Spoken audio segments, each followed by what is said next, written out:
What is up, YouTube? KM888 here, and I'm here today with a deck profile, I guess, of my Pendulum Magician. I have been getting a lot of questions what the build right now is, because I'm playtesting with a different build than the last one that's on my channel. But I feel there's, like, even though I'm gonna do a deck profile here, you should take it with a grain of salt, because I'm testing around what is best for the deck, how I feel that it should be ran, I guess, in the future. And I feel that the deck right now is a little bit fragile, because a lot of people are playing the Azathoth or the Kali-Yuga build, of course, and it can't play Desires, and it loses a bit of consistency because of that. It's weaker against hand traps, and at the moment the format is really hand trap heavy again. Like Salamangreats were like a huge thing at Dusseldorf. Of course, if you're going second against the Thunder Dragon matchup, that's also not that great, because breaking through a board isn't really easy when they have a board like that. Well, everyone should know, because Pendulum also makes really hard to get through boards. But yeah, in general, I feel like there's still a lot of testing that has to be done with the deck. And it's kind of hard, but I'll explain my choices as I go along. The standard stuff I'll just try and skip. I'm gonna try and make this video as fast as possible, so yeah. Let's go into the main deck. So, pretty standard Magician build for me. I am playing the triple Harmonizing still. I feel Harmonizing is, yeah, it's just the best, like, really. Wisdom Eye, if you're playing against Thunder Dragons, this is needed because you can't go for Pendulum Call that easy. And for the one-off Magicians, Janke, Dragon Pit, Oath, Purple Poison, Black Fang, Time Gazer Magician, and the Time Gazer, of course, with the triple Chronograph to back it up. This card is bonkers. It's like, really, it's crazy. Mythical Beast Engine, triple Cerberus, the one of Jackal King, and the one of Basilisk. I am staying with this right now. I like this card a lot. It's crazy how many draws it gives me sometimes. And putting a Time Gazer back in the deck is actually pretty fun too, so yeah. Double Curtain Raiser. I feel Curtain Raiser is like the worst starter, but the card itself is still great. Just like doubling its attack value if it's the only monster in the field does actually come up sometimes, so yeah, there's always that.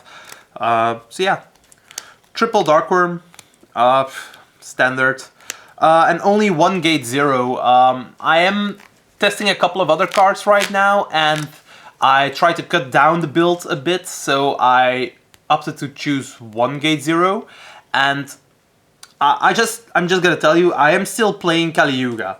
Like, that's for sure.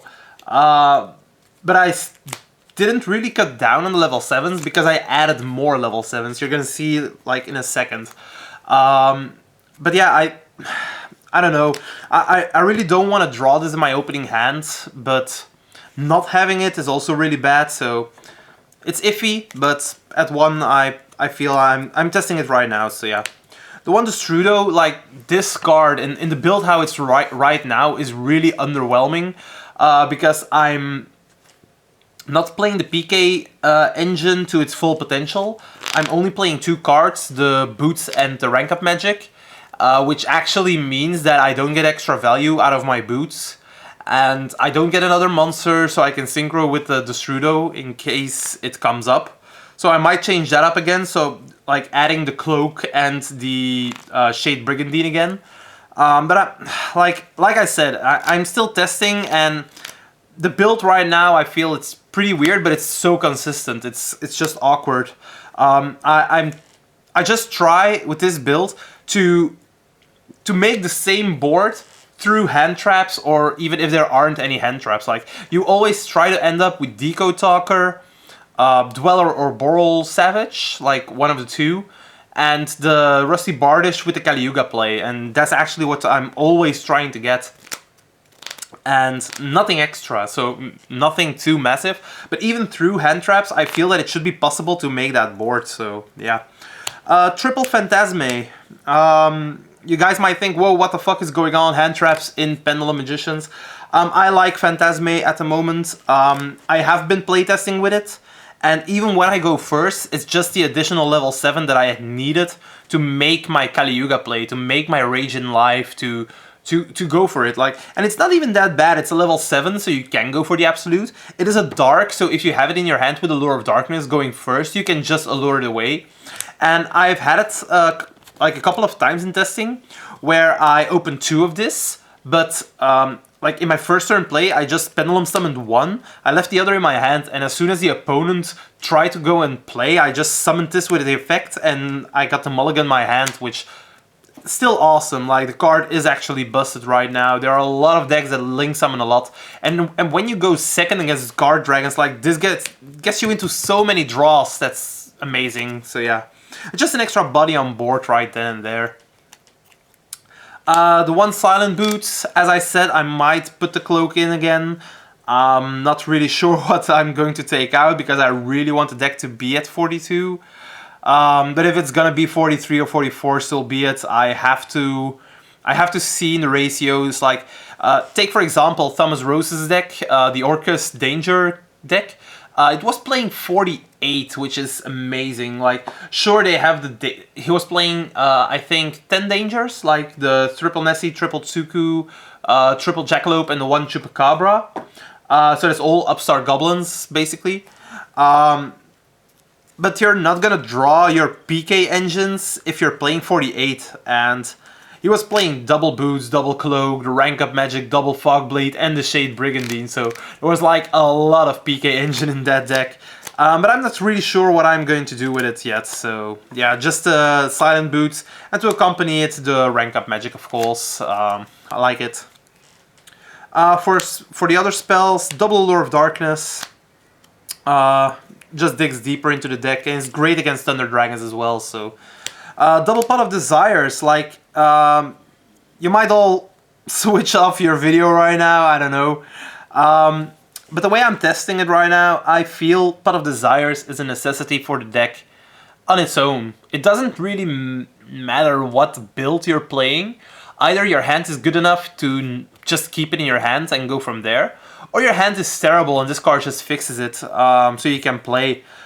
You don't always have to go for the Kali Yuga play to win, like putting up a Vortex, Borreload Savage, and a Dweller with a Deco Talker might actually be one of the better plays you can still go for in some decks, like against some decks, but I just can't get around these. I've been playtesting them for a little while now, and they were never bad, except for like the one time that I used it and I drew into the second one. Yeah, okay. But that shit never, really never happens, and I am actually feeling really strong about this card right now, so I might actually add in the third one again. So yeah, I might actually add the third one. It's crazy. Desires is just bonkers. Like at first when I put it in, I was thinking like, oh, I want to see it in my opening hand, but like also maybe not because I'm playing the PK engine, and maybe I just want it for consistency issues, like against hand traps and stuff. But when it comes down to it and you're playing a match, like every time I see this card in my opening hand, I'm happy.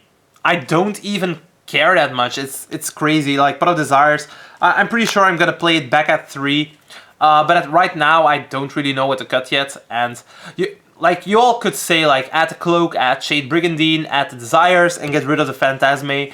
But I feel the Phantasme is one of the better cards in the deck because it shuffles back your bricks when you go second. And like right now, I really love this card. I've been playtesting with it and I've dropped it a couple of times.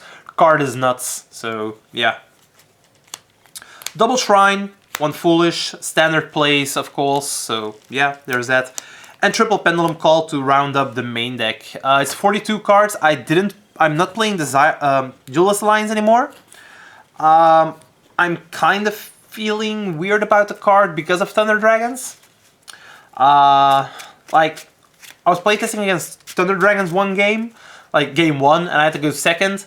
And my opening hand was Duelist Alliance, Pendulum Call, Master Cerberus, and like the Dark Worm with the Destrudo. And there wasn't really a lot I could do. And yeah, that just makes you brick, so you don't really like that. For extra deck, I'm not sure about this one either, so not really sure if how positive you guys will see this deck profile, but I'm not sure about anything right now. I also don't have any regionals or something coming up for myself, so it isn't that important for myself. But for you guys, I really want to try my best, and I want to give you guys the best deck profile possible to try and win, but it's kind of awkward right now, so yeah. For the synchros, first of all, Borreload Savage Dragon, I love the card. It does what it does, so yeah. And then the weirdest choice of the deck right now, this the extra deck was at 14 and I didn't know what to add, and normally I'm like, oh, I want to add like 10 more cards, and I just can't pick among those 10, but this time it was different. I didn't need anything else for the combo, and I was like, oh, I need something for my Destrudo, like, do I just add the Yazi because I don't have any link plays afterwards with Mermere? So that's probably not possible. And maybe a Quantum Dragon, like the Cyber's Quantum Dragon, but that's only decent when you go second, I guess. And I really wasn't sure what to add, and eventually it became a Black Rose Moonlight Dragon for now. I'm not sure. Probably gonna cut it for something else, but right now I'm really out of the zone. I don't know what to do with the extra deck as well. The build is weird, but I still love it as well because I was playtesting with it and it wins me so many games. Like Allies Meteor Burst Dragon, one of the best cards. Never cut that. It's amazing. Every time I need it, it's there and I win. So yeah. Allies Vortex Dragon. This card is especially great because if you go Desires, you have to, and you banish your PK stuff, you can just go into this, still have the negate, so that's still really good. Then we have the Odd Eyes Absolute Dragon, of course, with the Odd Eyes Raging Dragon. This card can go into either of these, you don't really care. You can even go into Meteor Burst, I believe, so which is pretty weird, but you know, that never comes up, so like, it doesn't really matter. Duodon King Kali-Yuga, just rank this up, the Raging up into the Kali-Yuga, win from there, so yeah. Then for the last two Exceeds, Abyss Dweller, Supreme King Dragon Dark Rebellion. I wanted something for going first or going second. The Dweller is the best thing for going first, I feel, because if you make this together with Kali-Yuga, you're going to stop all their grave effects and all their field effects. And they're both lingering, so try to stop that. And for going second, we have the Dark Rebellion, because, like, to be fair, if you're playing, this thing can honestly do 5,000 to 6,000 damage in one attack, and that's just devastating. So yeah, that's it for the Exceeds. For the links, Heavy Metal Foes Electromite, the heart of the deck, like, nothing else to say. Underclock Taker, because it's Underclock Taker. You need it to go into the Rusty Bardish. Scar is so powerful, and just making me think about PK Engine, like how much you need it. This card is just nuts. I don't know if Konami will ever ban this or just ban the rank up magic. I'm not sure. We have the Decode Talker for our standard combo, and then both the Borrel's. Borrel's Sword is just needed for OTKing, and if you need a replacement because you don't have a budget, I've seen a couple of times people suggesting like just the Dark Rebellion, of course, the Supreme King Dragon, and making a Trapeze Magician alongside it, because Trapeze Magician makes you attack twice, and honestly that could be great, but I feel Borrel's Sword is just too important for the deck right now. Borrel Load, on the other hand, it's basically there for Thunder Dragons, so yeah, going from there. That's it for the extra deck, 15 cards. So yeah, side deck, I'm gonna basically glimpse over it. It's not that important right now, but this is how I feel you should run it. Triple Draw and Lock. For all the danger variants, this card is just amazing. Turning off hand effects basically against those decks. Triple Sphere mode, you need it for the combo decks. You want to stop guard dragons because the fields are just so broken. Book of Eclipses, they're good going first and going second, and against BA they're funny, so yeah, there's always that. This can get ashed, so I'm not really sure if I have to keep it in the deck. Maybe switch it up for Lava Golems, but I'm not sure as of yet, so yeah. Triple Denko Sekka, card is nuts, and triple Red Reboot. Card is also nuts, but right now at the moment Altergeist has left the building. I've never seen an Altergeist player again, like for the last 2 months already, and like against Subterrors this isn't even that great, so I might swap the Red Reboots either for Pancratops or Twin Twisters. Maybe a combination, like doing with the Book of Eclipses and the Red Reboots, cutting those, and going for like 2 Pancratops, 2 Twin Twister, and maybe 2 Lava Golem. I'm not really sure about it yet, but yeah, I'm feeling a decline in having to use the Red Reboot, which could actually mean that some people will try trap heavy decks again, because Red Reboot is dropping in usage, but we'll see about that. So yeah, that's it for the side deck. I've gave you my 20 cents about it. Yeah, for the main deck, as I said, I don't really know what's good right now. If you look at YCS Dusseldorf, there weren't like any Pendulum tops, and that's actually sad because the deck I feel is really good right now.